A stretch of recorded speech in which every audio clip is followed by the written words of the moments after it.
mỗi lúc nó giọt to nhiều thì giọt to thì bỏ cái túi nhia kia sao?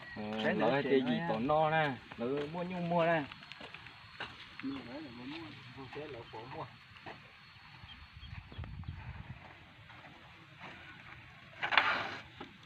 Ủa nhà nhà chủ nho hết chị. Mua hai quả có thông cho cái. Một số em chủ nhung số. Có đúng không? Có đâu. Trời.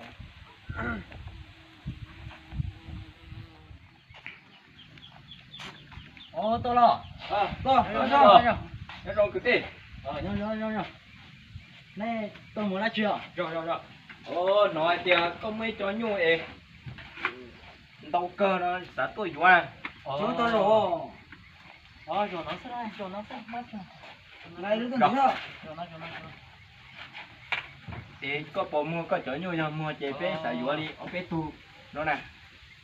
Cú sẽ sao mà cái chỗ của cái chị tu chỉ ta chị rồi mà cái tu tờ nó đấy gì chị sẽ đi mua phụ trồng gì mà Phê rồi. cho tiền gì đi mua trồng gì nó chị cũng mà mua cho đồ này hay là chỉ cho nó chị cả liền Chơi là sai rồi.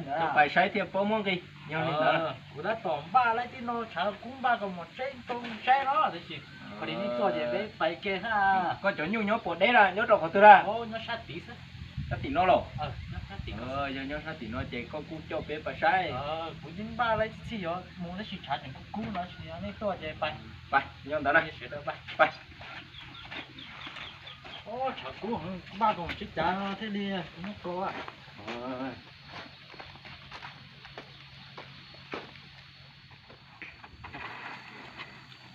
Cái cũng vào thôi, cắt chỉ.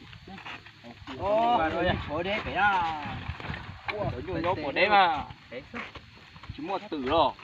Thì không mua ta đấy. Cũng mua tà rồi.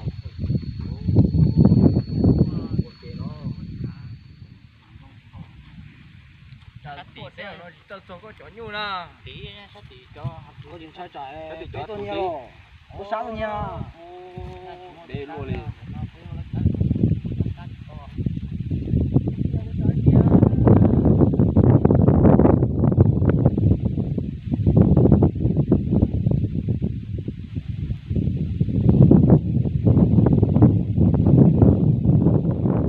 Ô sao cô nó cái áo phục riêng của tự này luôn nó ăn nào rồi.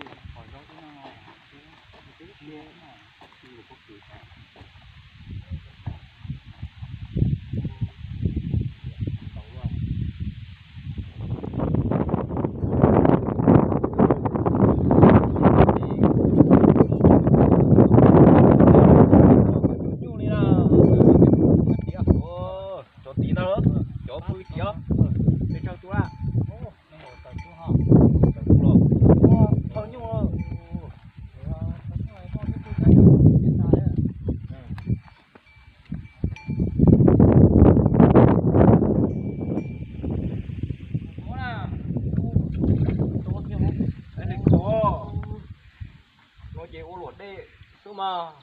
ô không chỉ một đeo không chỉ Đây này chính xác là nhiều cho hồ.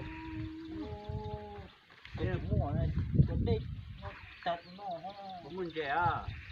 mua thế Bộ đế tua xa luôn liều. Ô sát đồ. Đấy tôi thấy khấn giờ tên nó. Thế à? Ô nhỏ xử lý ô. Một tỷ bao. Làm cái gì? Quay.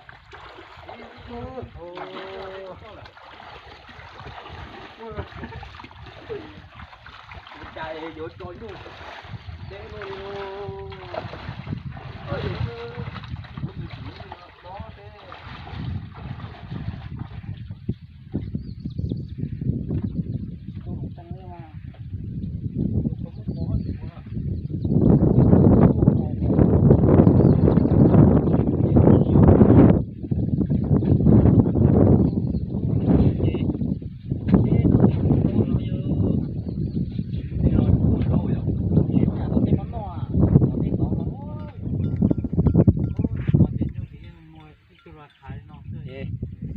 Có chỗ nhu có cho phụ lấy đi chăn gì mà.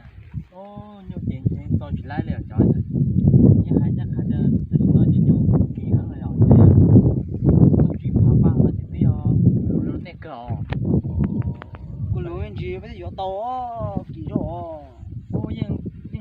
đâu là ấy họ thì cho lo cho mẹ à chị xí chú à chị nhưng mua tụi là khang chị dùng gió cơ họ nên cho phương tiện này họ thì gió chỉ tấu nào là chị sẽ nè bồi gió hay chị gió nào là họ gió luôn ôi chị sửa nhà chả phải Chị gió người nhở.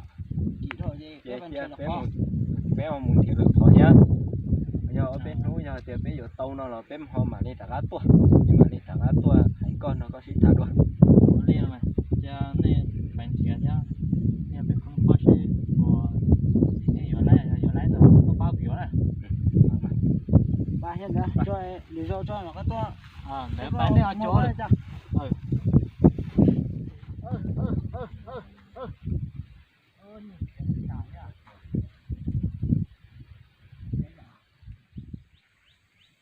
ba chồng cho nhau tự ta nè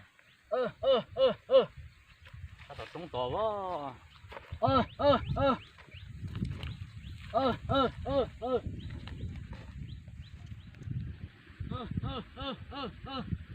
cái chụp bao nhiêu nó nè tôi cho nó xem nào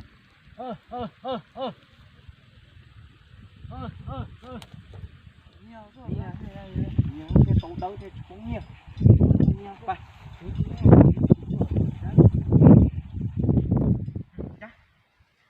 là cứ hà nó của nó thế này nóไปแล้วตัวเกียร์เดี๋ยวเน็ตไปจุดๆแล้วตัวลงว่าไป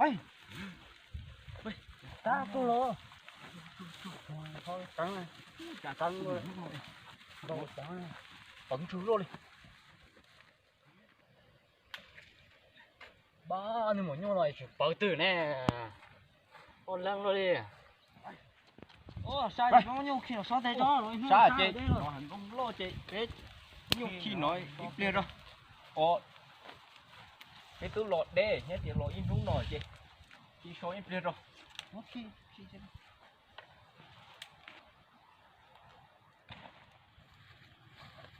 ô chả lỡ mốc tụi nhung khi đó nè anh chưa mò vay tôi sẽ của tụi nhung sao ôi nên chọn trường rồi nè tôi sao rồi đi nhưng có tụi mình nhung bây giờ nên chọn trường rồi nè chạy Ô, có thể bé nhiều có chỗ nhu đi chả nào. Chỗ nhu nó bé, vô bé mong lo bé nhu có cha lo tin nó xứ ho. ôi nên vô về mong lá chưa nè ở tụi mình nhung là của ở tụi nè ít tụi cút chờ ít tụi từ lại ở tụi nhung nè thế tôi ở tụi bay của cho nên tôi sai đấy nên chủ tiền nên vô về mong đi chả tụi từ tụi nó này họ tụi nó tụi cút chờ đấy Mong lo hơn nào, ô tụi nó nè. của lo chả nè của tụi mình nhung nè ở tụi nó nè Ủa chỗ nè.